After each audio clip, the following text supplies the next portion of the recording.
এসে গেছি আরও একবার দ্য ললিত গ্রেট ইস্টার্ন কলকাতাতে একটি জমজমাট পর্ব নিয়ে। আমার তিনজন দিদি তো ভেতরে অপেক্ষা করছে, কিন্তু আমি এখানে অপেক্ষা করছি একজন স্পেশাল দিদির জন্য। দেখা যাক সে কখন আসে।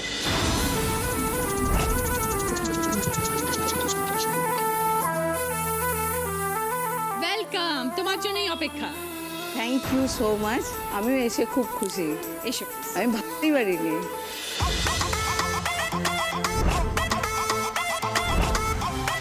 নমস্কার, welcome to Didi number 1 season 8। আমাদের hygiene partner Joy pure and safe hygiene range. প্রথমেই আছে রমি মুখার্জি, বাইকে করে যে এন্ট্রি করলো। নমস্কার দিদি। নমস্কার রমি। আমি বর্ধমান থেকে আসছি। আমার পার্টনারকেও দেখে নিলেন। আমার আর পার্টনারের অ্যাডভেঞ্চার স্টোরি আজকে আপনাকে আমি জানাবো। লাভলি, একদম বর্ধমান থেকে তুমি স্কুটি চালিয়ে এসছো। হ্যাঁ, ভেরি গুড। গল্প শুনবো তোমার রমি? একদম, অনেক গল্প আছে বলবো। এরপর আছে স্বপ্না মিদ্যা। নমস্কার দিদি, নমস্কার স্বপ্না। আমি ডায়মন্ড হারবার থেকে আসছি। আমাকে সবাই সেবাব্রতী হিসেবেই চেনে, আর সেই সেবাব্রতীর গল্প আপনার সাথে করব। এই মুহূর্তে এই সময় প্রচুর দিদিরা মানুষের পাশে দাঁড়াচ্ছেন, সেরকমই একজন দিদি হচ্ছেন স্বপ্না মিদ্যা। আমরা তার গল্প শুনব। এরপর আছে তিতলি চ্যাটার্জি। নমস্কার নমস্কার, তিতলি। আমি টলিগঞ্জ থেকে আসছি। কি করো তুমি? আমি গান করি, প্যাশন আমার গান বাজনা। আমার নিজের একটা ইন্ডো ওয়েস্টার্ন ব্যান্ড রয়েছে, ব্যান্ডটার নাম হচ্ছে গ্রুভস। আচ্ছা। এবং আমি একটা ইনস্ট্রুমেন্ট বাজানো ট্রাই করি। তো কিছুদিন আগে একটা নিউজ পেপার কভার করেছিল যে ইন্ডিয়ার মধ্যে প্রথম মহিলা সঙ্গীত শিল্পী আমি যে ইনস্ট্রুমেন্টটা বাজাই। বাহ, কি ইনস্ট্রুমেন্ট সেটা? কিটার, রোল্যান্ড অ্যাক্সেজ। শোল্ডার কিবোর্ড থেকে কিটারটা এসছে। গিটার? গিটার শুনেছি, কিবোর্ডও শুনেছি। অ্যাকচুয়ালি কিবোর্ডের কিসগুলো ডান হাতে, আর গিটারের গ্লাইডারটা পুরো টোটালটা এখানে বাঁ হাতে, দুটো মিলিয়ে গিটার। তাহলে তোমার গল্পও শুনবো এবং সেই গিটার বাজানো এবং তার সাথে গানও শুনবো। ববিতা সোরেন। নমস্কার দিদি, আমি ববিতা সোরেন। আমি রানীগঞ্জ থেকে আসছি। ছোট থেকেই দেখেছি মায়ের কষ্ট। আমরা জানি যে মা বাবার কোনো দিন ঋণ শোধ করা যায় না, তবু আমি আমার সামর্থ্য অনুযায়ী মায়ের কষ্টকে দূর করার জন্য যে ছোট্ট একটা প্রয়াস করেছিলাম, তার কথাই আজকে আমি বলতে এসেছি। ঠিক আছে, তোমার সেই প্রয়াসের কথা শুনবো ববিতা। সবাইকে নিয়ে শুরু করছি আমাদের প্রথম রাউন্ডে খেলা দিদি নেভে যায়। রমি, তোমার সাথে একটু কথা বলি। কি করো তুমি? আমি এমবিএ কমপ্লিট করছি, মানে আমার লাস্ট সেমিস্টার হলে আমি এমবিএ আমার কমপ্লিট হয়ে যাবে। আমি তার আগে জবও করেছি 3 বছর। এমবিএ লাস্ট সেমের জন্য আমি ছেড়েছি জবটা। আর প্যাশন হিসাবে আমার রয়েছে আমার গাড়ি, যেটা নিয়ে আমি আমার সাথী, যাকে নিয়ে আমি বাইরে যে দুর্গম রাস্তা সেই জায়গাগুলোও পাড়ি দিই। মানে তুমি অ্যাডভেঞ্চারাস ভীষণ। হ্যাঁ। তো তোমার স্কুটিটা দেখলাম একটু অন্যরকম, হ্যাঁ। পেছনে একটা ক্যারিয়ারের মতন একটা বক্স লাগানো আছে। হ্যাঁ, এটা কি ব্যাপার? অ্যাকচুয়ালি যখন আমরা যাই অনেক লাগেজ থাকে, অনেক দিনের রাইড থাকে, সেই জিনিসপত্রগুলো ব্যাগে বা সঙ্গে করে নিয়ে যেতে হয় না। রাখার জায়গা চাই। হ্যাঁ, তার জন্য একটু আর কি আমরা এক্সট্রা করে আর কি লাগেজ রাখার জায়গাটা একটু বানিয়ে নিয়েছি। তো এটার প্রতি ভালোবাসা তোমার জন্মালো কবে? আমার বাবাও এককালে চালাতো, তাকেও দেখেছি চালাতে, তো আমিও বড় হয়ে সেটাকে মানে আমার মধ্যেও ছিল যে চালাবো। এবার আমি অ্যাকচুয়ালি হাওড়ার, তো Okay. কর্মসূত্রে আমি বর্ধমানে শিফট হয়ে যাই, কিন্তু হাওড়াতেও যেহেতু বাড়ি আছে, তো যাতায়াত সূত্রে আমাকে আসতে হয় হাওড়াতে। তো সেই জন্য আমার এই যে যাতায়াতটা ছিল, এখন বাস ট্রেন বা এর ওপর ভরসা না করে আমি আমার স্কুটি নিয়ে আসা যাওয়া করতাম। অনেকটা তো পথ রমি, এতটা পথ তুমি যাতায়াত করো বর্ধমান থেকে হাওড়া স্কুটি করে। হ্যাঁ। তো অনেক সময় সাপেক্ষ ব্যাপার। না, সময় একটু কম লাগে অন্যদের থেকে, মানে বাস বা ট্রেনের থেকে আমার সময়টা একটু কম, কিন্তু সুবিধাটা এটাই হলো যে ওই যে ফাঁকা রাস্তায় যে চালিয়ে যে আনন্দটা আমি পেয়েছিলাম 3-4 বছর আগে, সেই আনন্দ থেকেই এসছে যে আমি যেহেতু পাহাড় খুব ভালোবাসি, যে আমার ইচ্ছে ছিল যে আমার গাড়ি নিয়ে আমি ওই পাহাড় দেখব। তো সেই স্বপ্ন কি সফল হয়েছে?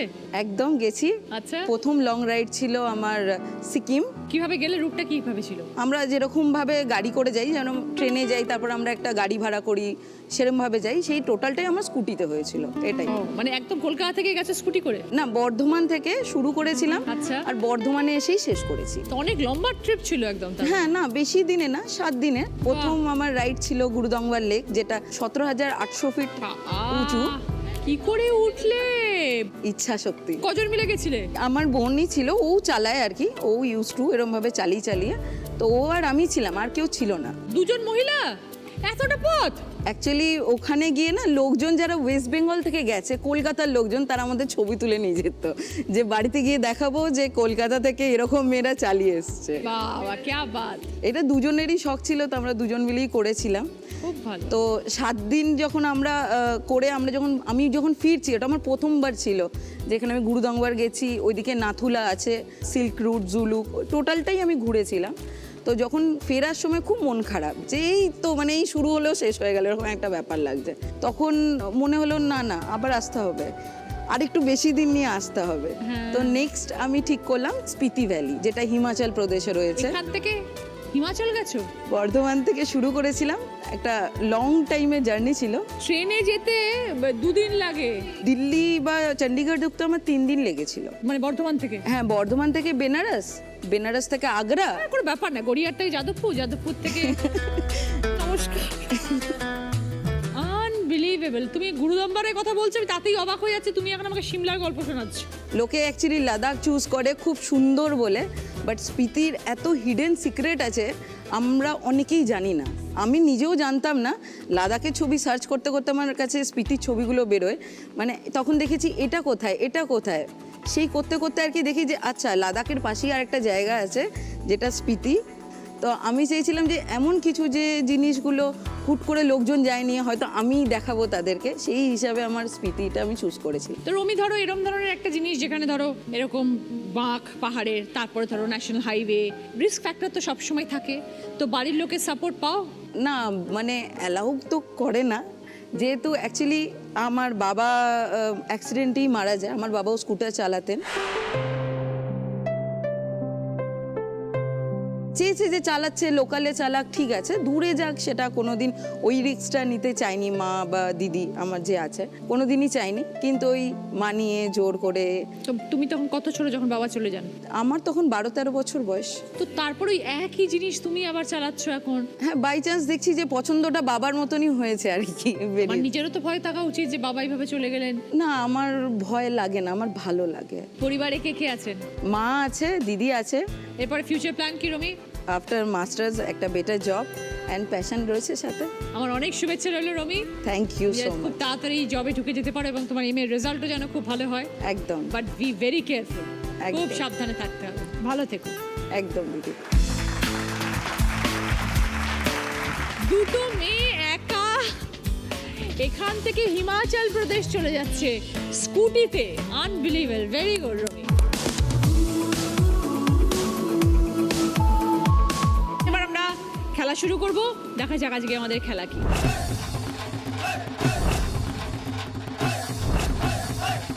মাথায় একটা ব্যান্ড পরিয়ে দেওয়া হবে, সেই ব্যান্ডের মধ্যে একটা বল ঝুলছে। এই যে যত কালারফুল বটলসগুলো রয়েছে, বটলগুলোকে বল মেরে মেরে ফেলতে হবে। 30 সেকেন্ডের মধ্যে কে সব থেকে বেশি বটল ফেলতে পারে বল দিয়ে, যে সব থেকে বেশি বটল ফেলবে সে 20 পয়েন্টস, আবার 15 পয়েন্টস, 10 পয়েন্টস, 5 পয়েন্টস। প্রত্যেকের পোডিয়ামে Joy pure and safe hand sanitiser আছে। যখন তোমরা আসবে স্যানিটাইজ করে নেবে হাত, আবার যখন খেলে ফেরত যাবে তখনও হাত স্যানিটাইজ করে নেবে। প্রথমে খেলতে আসছে রমি।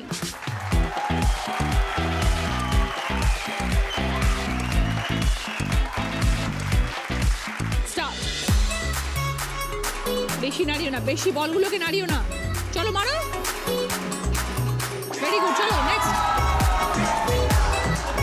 Very good, come on.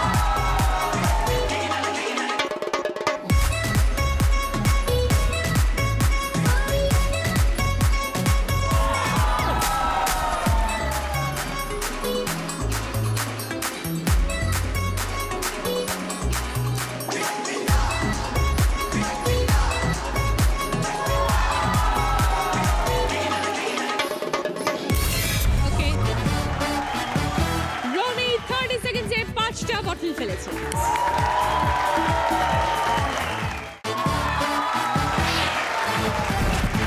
ফিরে এলাম ব্রেকের পর। আপনারা দেখছেন দিদি নাম্বার 1 সিজন 8, আমাদের hygiene partner Joy pure and safe hygiene range. Swapna, এই সমাজ সেবামূলক কাজ তোমার কবে থেকে শুরু হলো? কবে ভাবলে যে এরকম একটা কাজের সাথে যুক্ত হব? ভাবনাটা খুব ছোটোবেলা থেকে, কারণ আমি আমার মায়ের জীবনের সংগ্রামটা দেখেছিলাম, যে একটা কিশোরী বয়সের মেয়ে যে কিনা খুব তাড়াতাড়ি বিয়ে করার পর একটা কী ধরনের যুদ্ধ তাকে করতে হয়। সেই যুদ্ধটা আমি খুব ছোটবেলা থেকে দেখি। তো মা যখন জ্যাম জেলি আচার বিক্রি করতো আমাদের পড়াশোনার জন্য, মায়ের ব্রেন স্ট্রোক হয়ে যায় অতিরিক্ত খাটুনির জন্য। সেই ব্রেন স্ট্রোকের পর আমার প্রায় পড়াশোনাটাই শেষের পথে চলেছিল। দামি স্কুল ছেড়ে আমাকে আসতে হয়েছিল বাড়িতে। আর তৎকালীন দিনে বলা যায় যে গ্রাম্য এরিয়াতে মেয়েদের পড়াশোনা নিয়ে একেবারেই মাথা ঘামানো ছিল না। আমি তো একেবারেই ধরতে গেলে হজপাড়াগায় থাকি, তো সেখানে আমি স্কুলের জানালায় গিয়ে মুখ বাড়াতাম, দেখতাম কে কেমন বাচ্চারা পড়ছে। সেটা দেখে ওই স্কুলের হেডমিস্ট্রেস আমাকে বললে এই মেয়েটাকে আমি ভর্তি করি, বলে আমাকে স্কুলে ভর্তি করে। আর উনি যদি না আমাকে ভর্তি করতেন তাহলে আজকে আমি পড়াশোনা চালিয়ে যেতে পারতাম না। মায়ের জীবনের এই দুঃখ কষ্ট দেখে আমি বুঝতে পারি যে একটা মেয়ের জীবনে সত্যি স্বনির্ভর না হলে খুব মুশকিল জীবন চলাটা। এখনও গ্রামেগঞ্জে যেভাবে মেয়েরা লাঞ্ছিত, সেটা একমাত্র রোজগার করে না বলে। সেই পরিস্থিতি থেকে আমার এই সেবামূলক কাজের শুরু। আমি নিজের পকেট মানি থেকে দুস্থ বাচ্চাদেরকে বই খাতা, পেন পেন্সিল, যার চক লাগবে, কারো স্লেট লাগবে, এগুলো করতাম। এমনকি নিজে যে বইটা পড়তাম, আমার পড়ার পরে আমার বইটা পরবর্তী ব্যাচকে কোনো দুস্থ ছেলে মেয়েকে আমি দিতাম। তোমারই আর্থিক অবস্থা ভালো ছিল না, তুমি সবাইকে কি করে সাহায্য করতে? ক্লাসে যারা ফার্স্ট সেকেন্ড হতো তাদের তো সব বই থাকতো, তাদের বই ধার নিতাম। ধার নিয়ে প্রথমে আমি নোট লিখে নিতাম, লিখে নেওয়ার পরে সেভাবে পড়েছি। কিন্তু তখন ওই সহায়িকা, ছাত্রবন্ধু এইগুলো কিনতাম আমার থেকে যিনি 2 বছর আগে পড়াশোনা করেছে তার কাছ থেকে হাফ দামে কিংবা হাফের হাফ দামে কিনতাম। কিনে ওই তখন দাম হতো কত, 20 টাকা 30 টাকা এরকম দাম হতো ছাত্রবন্ধুর। সেই ছাত্রবন্ধুটা পরে আমি বিনামূল্যে আমার পরের ব্যাচকে দিতাম। সেখান থেকে শুরু তোমার? সেখান থেকে আমার কাজ শুরু। তবে আমি কোনোদিন ভাবিনি যে এত মানুষের জন্য কাজ করব, ভেবেছিলাম পরিধিটা ছোট।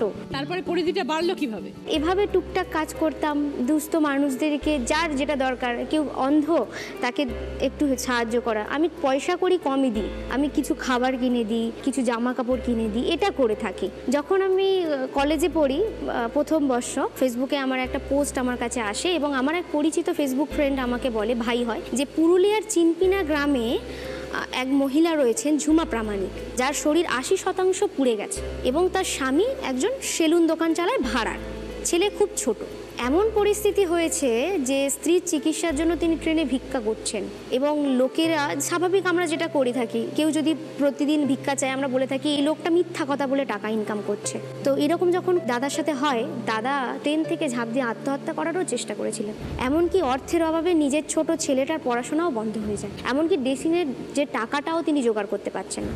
সেই পরিস্থিতিতে আমার কাছে যখন খবর আসে, সেই প্রথম আমি বাড়ির বাইরে এত দূর পুরুলিয়া ছুটি এবং একলা গিয়ে সেখানে ফেসবুক একটা লাইভ করি যে হ্যাঁ এই ঘটনাটা সত্যি।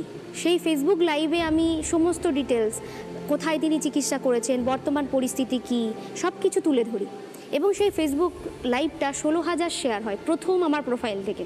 আমি বলেছিলাম যদি কেউ সাহায্য করে মহিলাকে সরাসরি গিয়ে, কিন্তু সবাই চাইছিল আমি মাধ্যম হই।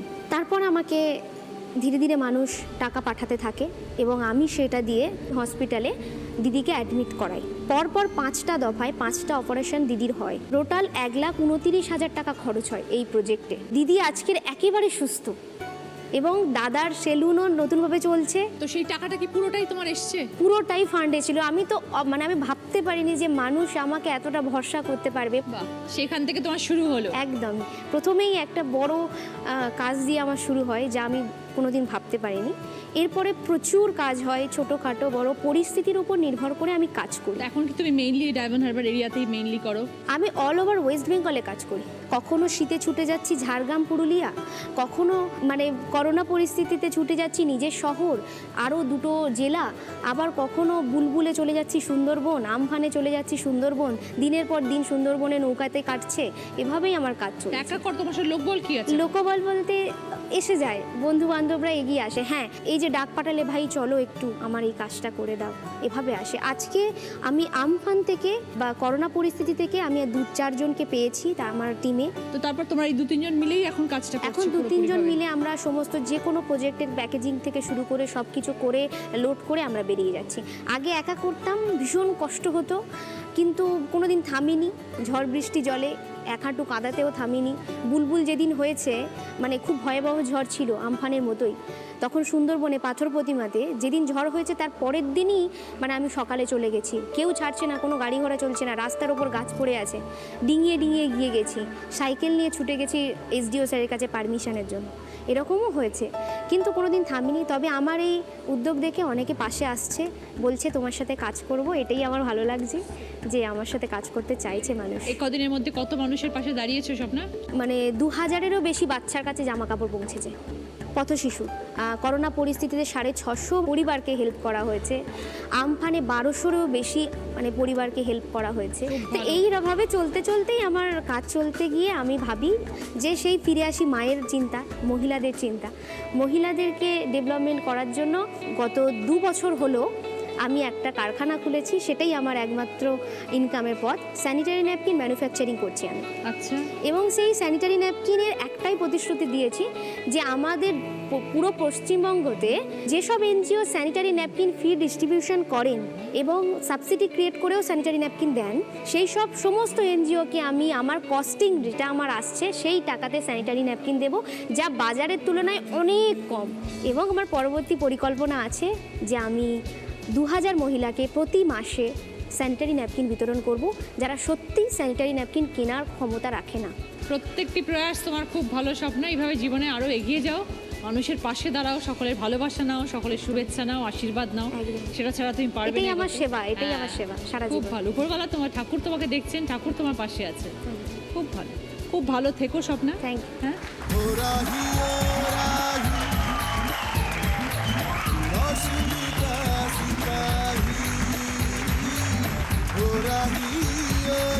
স্টার্ট।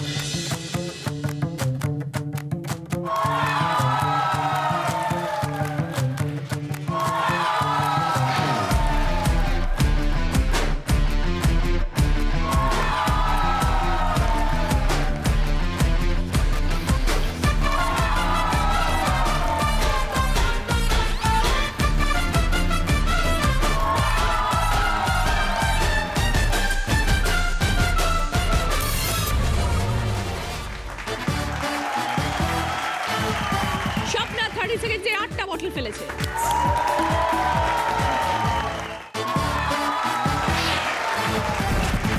ফিরে এলাম ব্রেকের পর। আপনারা দেখছেন দিদি নাম্বার 1 সিজন 8। আমাদের hygiene partner Joy pure and safe hygiene range. Titli গানের মানুষ, ছোটবেলায় কোথায় কাটেছে, মানে কোথা থেকে বড় হয়েছো? আমি তো কলকাতারই মেয়ে। 4 বছর বয়স যখন আমার মামার কোলে বসে প্রথম সারেগামা পাধানিসা বাজানো, তারপর থেকে শুরু হয় আস্তে আস্তে যাত্রা। এবং আমি একটা ব্যান্ড ফর্ম করেছি, আমরা সবাই মিলে। আমরা ওয়েস্টার্ন যে ব্যান্ডগুলো আছে সেই ব্যান্ডগুলোকে দেখে এতটাই ইন্সপায়ার্ড যে সেই ব্যান্ডগুলোর মতো করতে চেষ্টা করেছি। তো আমরা 3 জন মিলে ব্যান্ডটা ফর্ম করেছি, আমি এবং আরেকজন ব্যান্ডে রয়েছে, সে হচ্ছে একজন ফিমেল ভোকালিস্ট, আরেকজন সে টোটাল পারকাশনিস্ট, মানে পারকাশন টোটাল বাজায়, আমি গিটারটা বাজাই। আরেকজন যে মেন আমাদের ব্যান্ডের যে ফাউন্ডার ব্যান্ডের, আমাদের সম্পর্কে দাদা হন। তো এই 3 জনই মিলে আমাদের ব্যান্ডের নাম হচ্ছে গ্রুপস। কতদিন হলো এই ব্যান্ড তৈরি হয়েছে? 2017 সালের 14ই নভেম্বর এই ব্যান্ডের যাত্রা। তো মানুষজন অ্যাপ্রিশিয়েট করেছিল খুব। আমরা যখন কোনো কনসার্ট বা কোনো শো করতে উঠতাম তখনই মানে লোকের মতো 3 জনে মিলে কি ব্যান্ড করবে। তারপর যখন আমরা পারফর্ম করেছি 31st দিন যখন আমরা পারফর্ম করি, তারপরে পারফর্ম করার পর ঈশ্বরের আশীর্বাদে যে অ্যাপ্রিসিয়েশনটা আমরা পেয়েছিলাম, এতটা অ্যাপ্রিসিয়েট মানুষজন করেছিল। এবং সব থেকে বড় কথা, আমাদের সঙ্গে যে সেলফি যারা তুলতে চাইছিল, আমাদের সাথে সেলফি না তুলে আমার ইনস্ট্রুমেন্টটার সঙ্গে আগে লোক সেলফি তুলতে চাইছিল। তো এটাই হচ্ছে ভীষণ ভালো লাগা। আর আমার বাড়ির লোক তো ভীষণ সাপোর্টিভ, মা বাবা বোন আমি 4 জনে থাকি আমরা।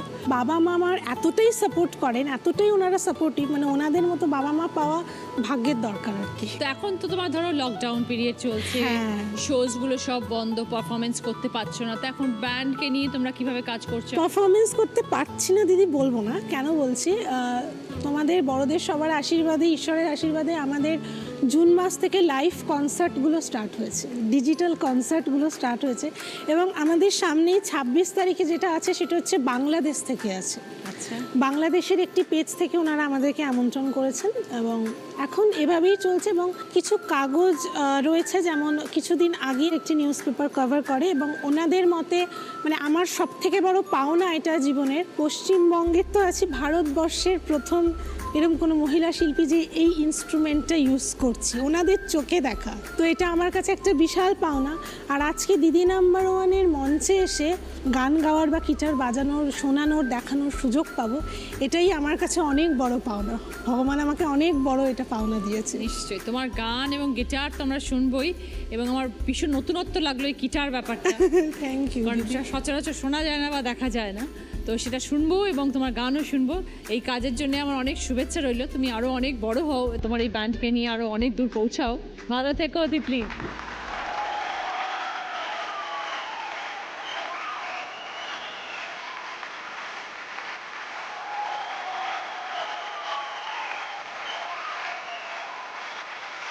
Stop তিতলি।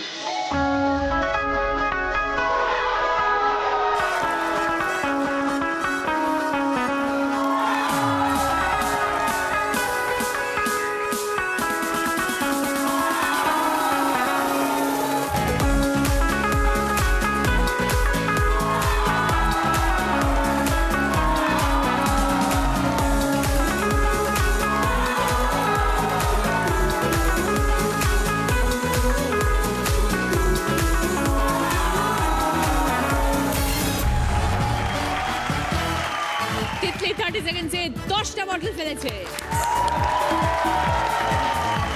ববিতা সোরেন, তোমার সাথে আমি একটু কথা বলি। বাবা মাকে ভালো রাখার জন্য একটি প্রয়াস, সেই প্রয়াসটি কি ববিতা? অ্যাকচুয়ালি আমি মায়ের জন্য life time gift, mother's day gift, একটা কুয়ো খুঁড়েছি। নিজে খুঁড়েছো কুয়োটা? হ্যাঁ, এটা কি করে সম্ভব? ছোট থেকেই যেহেতু আমি এই জল আনাটা কষ্ট দেখেছি, কিন্তু কিছু করে উঠতে পারিনি কারণ আমি ছোট ছিলাম। দেন আমি পড়াশোনার জেদটা ধরি, যদি কিছু করতে হলে প্রথমে জব পেতে হবে, তারপরে তো কিছু করা যাবে। তো তাই আমি বাড়িতে যখন লকডাউনে এলাম। তুমি এলে মানে কোথায় থাকো? আমি বাইরে হোস্টেলে। কোথায়? বর্ধমান। বর্ধমানে হোস্টেলে পড়াশোনা করছো? হ্যাঁ, আমি এখন বিএড এর লাস্ট সেমিস্টারের স্টুডেন্ট। আচ্ছা, 2018-তে আমি এমএ পাস করেছি রাষ্ট্রবিজ্ঞান। আর বাবা মা কোথায় থাকে? রানীগঞ্জে। আচ্ছা, তুমি ওখান থেকে বাড়ি যাও? বাড়ি এলাম। আচ্ছা, যখন আমি বাড়ি এলাম, কদিন আমি জল ভরতে শুরু করলাম, দেখছি খুবই কষ্ট হচ্ছে।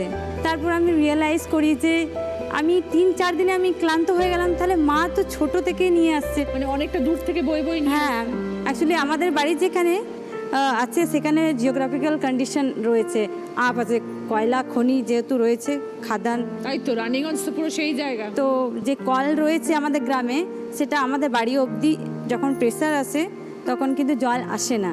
আচ্ছা, সেটা জল নিয়ে আসতে হয়। তো আমি ভেবেছিলাম যে পঞ্চায়েত থেকে জল নেব, কিন্তু সেটা হয়ে উঠবে না কারণ জিওগ্রাফিক্যাল কন্ডিশন রয়েছে বলে। তারপর আমি একদিন এটা পার্মানেন্ট সলিউশন হিসেবে ভাবলাম যে আমাকে কুয়ো খুঁড়তে হবে। তারপর থেকে আমি কুয়ো খুঁড়তে শুরু করলাম। कौन है वो कहाँ से वो आया चारों दिशाओं में।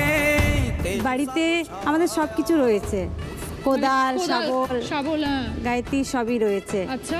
আর ছোট থেকেই আমি যেহেতু মাটি কেটেছি, যেহেতু আমাদের মাটির বাড়ি, তো আমার অভ্যেস আছে মাটি অভ্যেস আছে। হ্যাঁ, মাটি কাটার অভ্যেস আছে। সাধারণত কত ফুট খুঁড়তে হয় ববিতা কুয়োর জন্য? আমি দেখেছিলাম 30 ফুট ভালো জল পেতে গেলে। 30 ফুট? হ্যাঁ, কুয়ো খুঁড়তে গুগলে হবে? চেক করেছিলাম। যখন খোঁড়া শুরু করি তখন হালকা বর্ষাকাল শুরু হবে বলে, তো খুঁড়তে খুঁড়তে 14 ফুট চলে এসেছি, তখন জলটা পেয়ে গেছি। ও, তো ওখানে জলটা ভরতে শুরু হয়েছে? হ্যাঁ। আচ্ছা, মা খুব খুশি হয়েছিল সেটা দেখে, কারণ মা ভাবতেই পারেনি যে এটা আমি করে উঠতে পারবো। এতখানি ফুট মাটি করে তো প্রচুর পরিশ্রমের কাজ। হ্যাঁ, কিন্তু আমি সানডে সাসপেন্স শুনতাম, সানডে সাসপেন্স শুনতে শুনতে আমি কুয়ো খুঁড়তাম।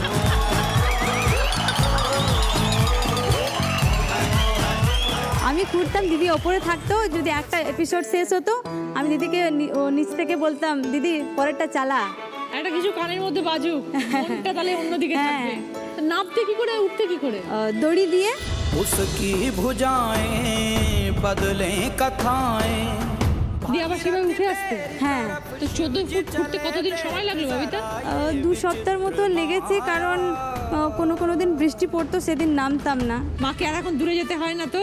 আপাতত কাজটা এখনো চলছে, বাকিটা এখনো জল পরিষ্কার হচ্ছে। হ্যাঁ, জলটাও তো পরিষ্কার পেতে হবে না? হ্যাঁ, তবে মায়ের খুব সুবিধা হয়েছে। क्या बात ববিতা, খুব ভালো। জোরে হাততালি ববিতা সোরেন।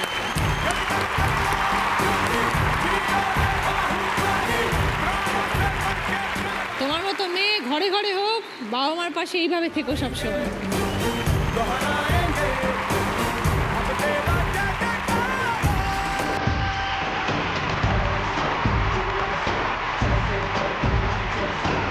Stop.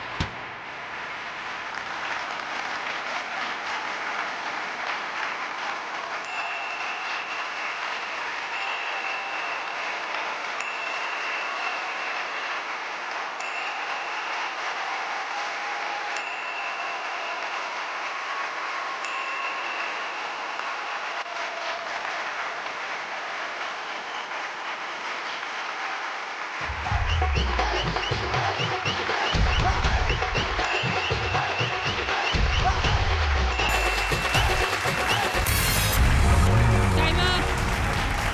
ববিতা 30 সেকেন্ডসে 8টা বটল ফেলেছে। ফার্স্ট রাউন্ডে স্কোর, এই রাউন্ডে ফার্স্ট পজিশনে আছে তিতলি 20 পয়েন্টস। সেকেন্ড পজিশনে আছে দুজন, স্বপ্না এবং ববিতা দুজনেই 15 পয়েন্টস। থার্ড পজিশনে আছে রমি 10 পয়েন্টস। তিতলির পছন্দ বেতের 4 সিটার ডাইনিং টেবিল। স্বপ্নার পছন্দ পুষ্পা ফার্নিচারের তরফ থেকে ড্রেসিং টেবিল। পুষ্পা ফার্নিচার যত্নে থাকুক সবকিছু। ববিতার পছন্দ জুসার মিক্সার। রমির পছন্দ বেতের মোড়ার সেট। সকলের জন্য ভদ্রেশ্বর লাল বাবা রাইসের তরফ থেকে মিনিকেট চা।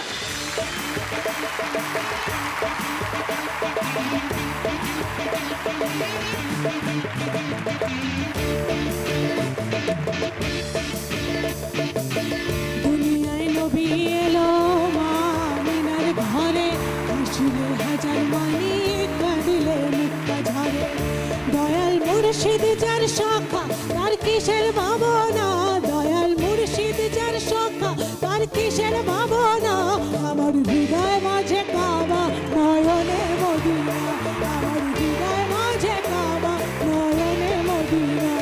দে পাল তুলে দে, দে পাল তুলে দে, দে পাল তুলে দে, ও মাঝি হেলা করিস না। পাল তুলে দে, ও মাঝি হেলা করিস না। ছেড়ে দে নৌকা আমি যাব মদিনা, ও মাঝি ছেড়ে দে নৌকা আমি যাব মদিনা।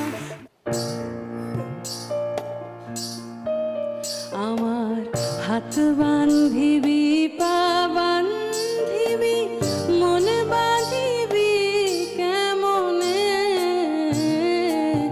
আমার চোখ বান্ধিবি মুখ বান্ধিবি পরাণ বান্ধিবি কেমনে। আমার হাত বান্ধিবি পা বান্ধিবি মন বাঁধিবি কেমনে, আমার চোখ বান্ধিবি মুখ বান্ধিবি পরাণ বান্ধিবি কেমনে।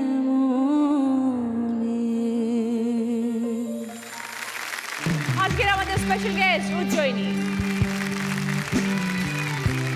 শুরু করছি আমাদের সেকেন্ড রাউন্ড, হয় তুমি নয় আমি। প্রথম গানের প্রশ্ন রাইট আনসার দিলে গিফট পাবে লালা ময়েল প্লাসের তরফ থেকে লেডিস ব্যাগ। বেছে বেছে করলি জামাই, বেছে বেছে করলি জামাই, চিরকালের লেহেঙ্গা লো লেহেঙ্গা লো লেহেঙ্গা, মেনকা মাথায় দিল ঘুমটা, মেনকা মাথায় দিল ঘুমটা, মেনকা মাথায় দিল ঘুমটা। গানের কথায় স্বর্গের কোন সুন্দরীর নাম আছে? বলো রবি। মেনকা। 5 পয়েন্ট সঙ্গে লালা ময়েল প্লাসের তরফ থেকে লেডিস ব্যাগ ফার্স্ট। দ্বিতীয় গানের প্রশ্ন রাইট আনসার দিলে গিফট পাবে মালদা শাড়িহাটের তরফ থেকে একটি সুন্দর শাড়ি। অনেকগুলো অক্ষর ঘোরাফেরা করছে, একটা অক্ষরে গিয়ে আটকে যাবে, সেই অক্ষরটা দিয়ে গান শোনাতে হবে। এই প্রশ্নের ক্ষেত্রে খালি বলো বলবো না। স্বপ্না। চোখে আমার তৃষ্ণা, ও গো তৃষ্ণা আমার বক্ষ জুড়ে। ওকে 5 পয়েন্ট সঙ্গে মালদা শাড়িহাটের তরফ থেকে একটি সুন্দর শাড়ি। ওখানে অনেক শাড়ি ঝুলছে, যাও স্বপ্না পছন্দ করে নিয়ে চলে এসো।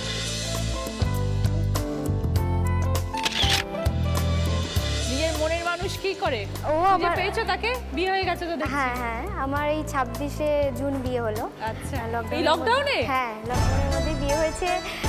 কারণ অনেক দিন ধরেই বিয়ের কথা চলছিল, কিন্তু প্রথমে আমার ঠাকুমা মারা গেলেন, তারপরে লকডাউন পড়ে গেল, চৈত্র মাস ছিল, এরকম করতে করতে পিছিয়ে যাচ্ছিল, এই জন্য বিয়েটা হয়ে গেল। আচ্ছা। ও আমার মতন স্যানিটারি ন্যাপকিনের ম্যানুফ্যাকচারিং ইউনিট আছে, আচ্ছা। এবং আমরা দুজনে প্রায় এই 4 বছর হলো একসাথে এই সোশ্যাল ওয়ার্কের কাজ করছি। Very good. এখন তো বিয়েতে 50 জনের বেশি আসতে পারছে না, তোমার বিয়েতে কতজন লোক এসেছে? 35 জন বড় খরচা খরচা তো হয়ে গেছে। নিজেদের জন্য টাকা পয়সা থাকবে। 3 নম্বর গানের প্রশ্ন, রাইট আনসার দিলে গিফট পাবে সানপিকের তরফ থেকে প্রেসার কুকার। দুই বন্ধুর ছবি এসছে, এমন একটি গান শোনাবে যেটার মধ্যে বন্ধু বা দোস্ত এরকম কোনো শব্দ আছে। বলো বলো তিতলি। ये दोस्ती हम नहीं तोड़ेंगे छोड़ेंगे दम मगर तेरा साथ ना छोड़ेंगे। একদম বাই বাই। সঙ্গে সানপিকের তরফ থেকে প্রেসার কুকার। এবার যাচ্ছি 4 নম্বর গানের প্রশ্ন, রাইট আনসার দিলে গিফট পাবে সিধু ফুড প্রোডাক্টসের তরফ থেকে আটা, বেসন, সুজি, ছাতু এবং সঙ্গে রুটি মেকার। আজ গুনগুন গুনগুন যে আমার একই গুঞ্জরণ, আজ গানের সুরে পেলাম একার প্রাণের নিমন্ত্রণ। গানের কথায় কোন শব্দ দিয়ে বাড়ি বা বাসস্থানকে বোঝানো হয়েছে? বলো তিতলি। কুঞ্জ। 5 পয়েন্টস। সঙ্গে সিধু ফুড প্রোডাক্টসের তরফ থেকে গিফট হ্যাম্পার এবং রুটি মেকার। শেষ গানের প্রশ্ন, রাইট আনসার দিলে গিফট পাবে ডাটা স্পাইসেসের তরফ থেকে একটি সুন্দর গিফট হ্যাম্পার। থাকে যদি ডাটা, জমে যায় রান্নাটা। 3 জন নায়কের ছবি ঘুরবে টিভি স্ক্রিনে, একজন নায়কের ছবিতে সে আটকে যাবে, সঙ্গে সঙ্গে বাজার প্রেস করবে, আমি বলো বলবো না, এবং সেই নায়কের ছবির কোনো গান শোনাবে।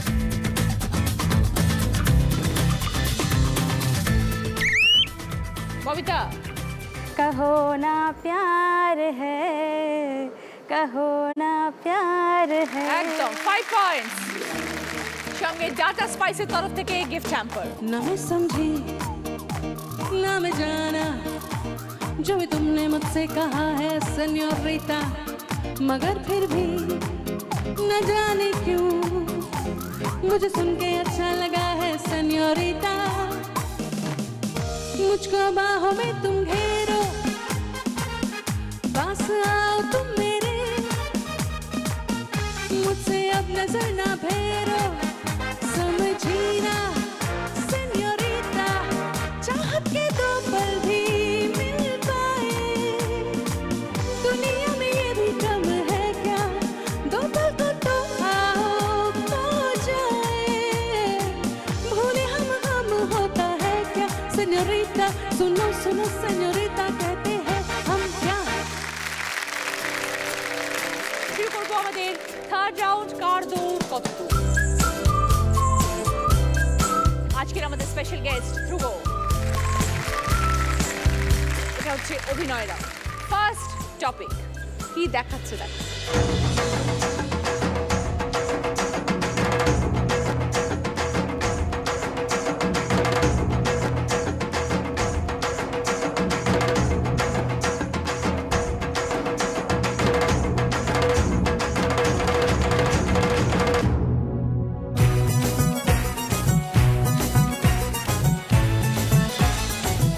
কোন জিনিসটা দেখালো বলতে হবে। বলো। মন্দিরের ঘন্টা। ওকে 5 পয়েন্ট। এবার সেকেন্ডটা, কি দেখাচ্ছে দেখো, একটা চলতি কথা।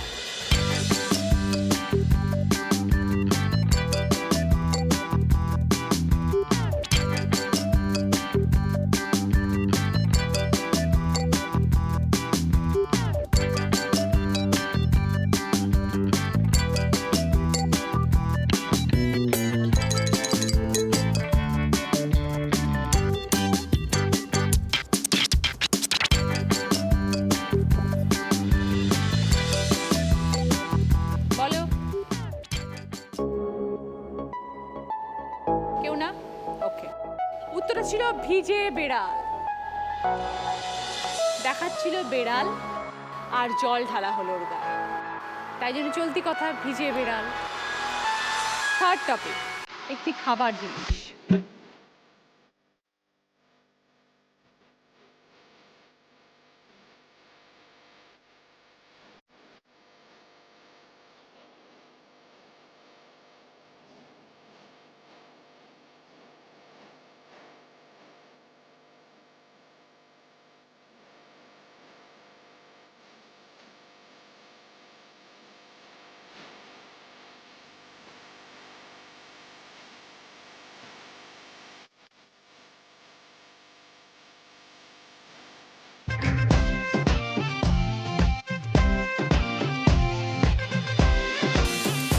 বলো। তিতলি। ঝালমুড়ি। 5 পয়েন্ট। 4 নম্বর টপিক, বাংলা গানের লাইন।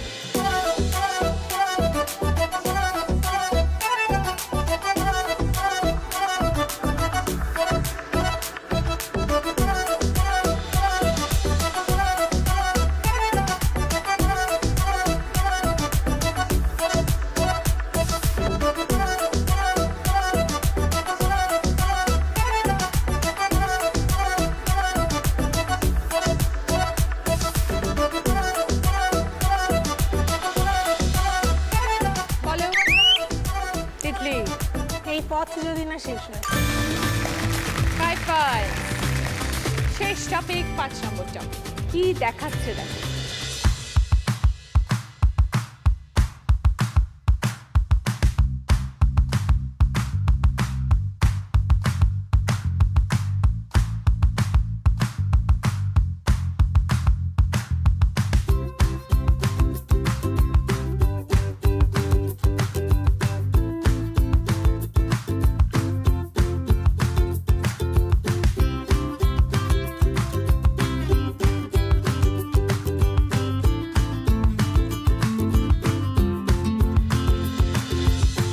বলো।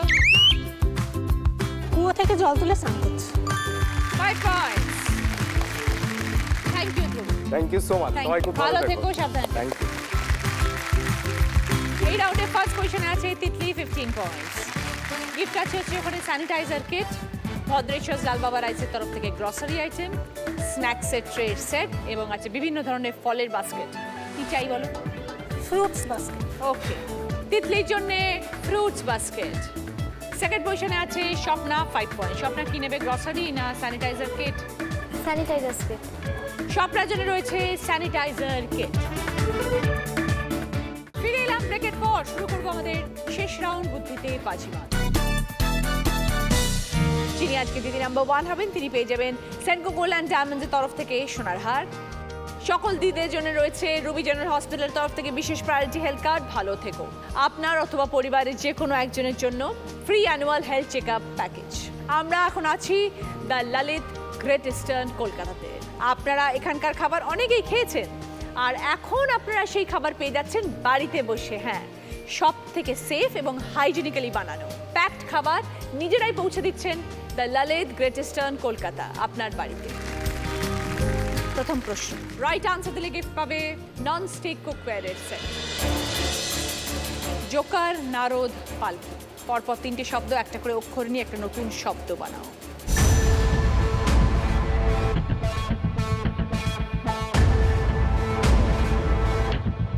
এবার বলো, স্বপ্না বলো। জোনাকি। বুঝিয়ে দাও। জোকারের জো, নারদের না, আর পালকির কি? 20 পয়েন্টস, সঙ্গে ননস্টিক কুকওয়্যারের সেট। দ্বিতীয় প্রশ্ন, সঠিক উত্তর দিলে গিফট পাবে স্যালাড কাটার। তোমার মামা, তার ঠাকুমা, তার একমাত্র নাচ জামাই তোমার কি?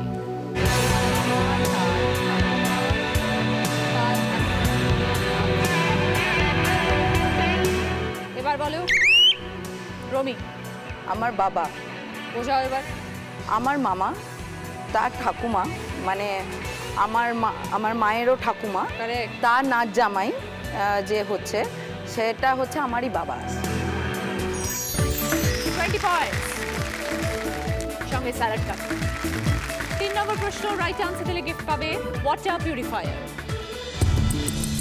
টক মিষ্টি স্বাদে যখন রীতিনীতি ব্যবহার, প্রথম অক্ষর বাদ দিলে সংখ্যায় স্থান তার।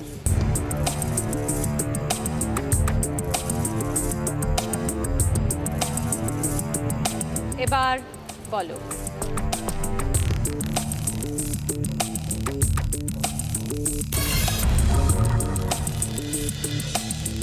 আচার। টক মিষ্টি স্বাদে যখন রীতিনীতি ব্যবহার, টক মিষ্টি স্বাদ হয় আচারের, আর আচার আচরণ বলি, এবং আটা বাদ দিলে 4, সেটা একটা সংখ্যা। উত্তরটা আচার। 4 নম্বর প্রশ্ন রাইট আনসার দিলে গিফট পাবে উপাসনা মাস্টার অয়েলের তরফ থেকে 4.1 অডিও স্পিকার এবং গিফট হ্যাম্পার। পাশাপাশি ক্লু, সবাই সবার দেখতে চায়, ভালো আছি বলে যায়। ওপর নিচে ক্লু, কেমন হাসির দুষ্টুমিতে ভালোই লাগে সাড়া দিতে। দুটো শব্দ।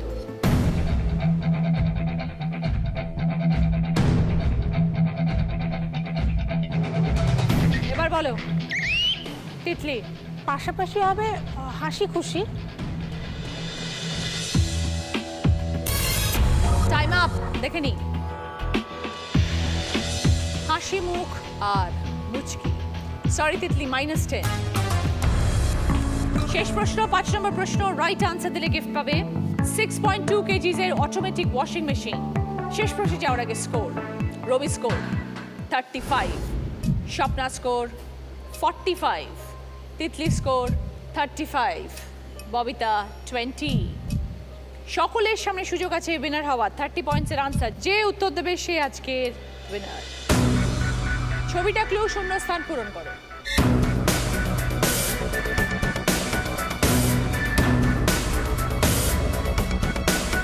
এবার বলো তিতলি। কামরাঙা শাড়ি। কোথায় পাওয়া যায়?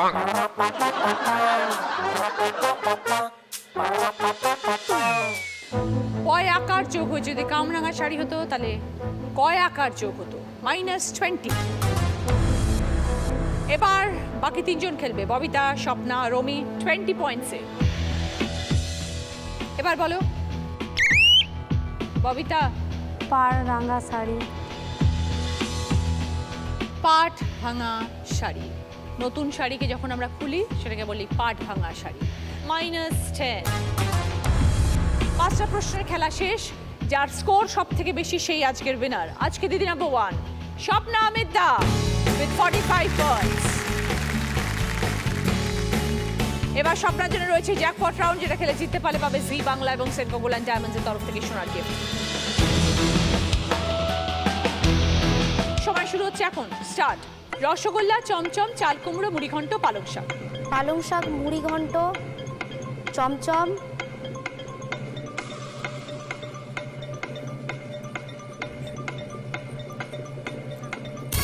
পালং শাক, মুড়িঘণ্ট, চাল কুমড়ো, তারপরে চমচম, আর লাস্টে ছিল রসগোল্লা। তিতলি, মেমেন্টো। রমি, তোমার ববিতা উইনারের ট্রফি সব। দিদি নাম্বার 1 এর ব্যাচ, দিদি নাম্বার 1 এর স্যাশ, সেনকো গোল্ডেন ডায়মন্ডসের তরফ থেকে সোনার হার। রুবি জেনারেল হসপিটালের তরফ থেকে বিশেষ প্রায়োরিটি হেলথ কার্ড। ভালো থেকো। আপনার অথবা পরিবারের যে কোনো একজনের জন্য free annual health checkup package.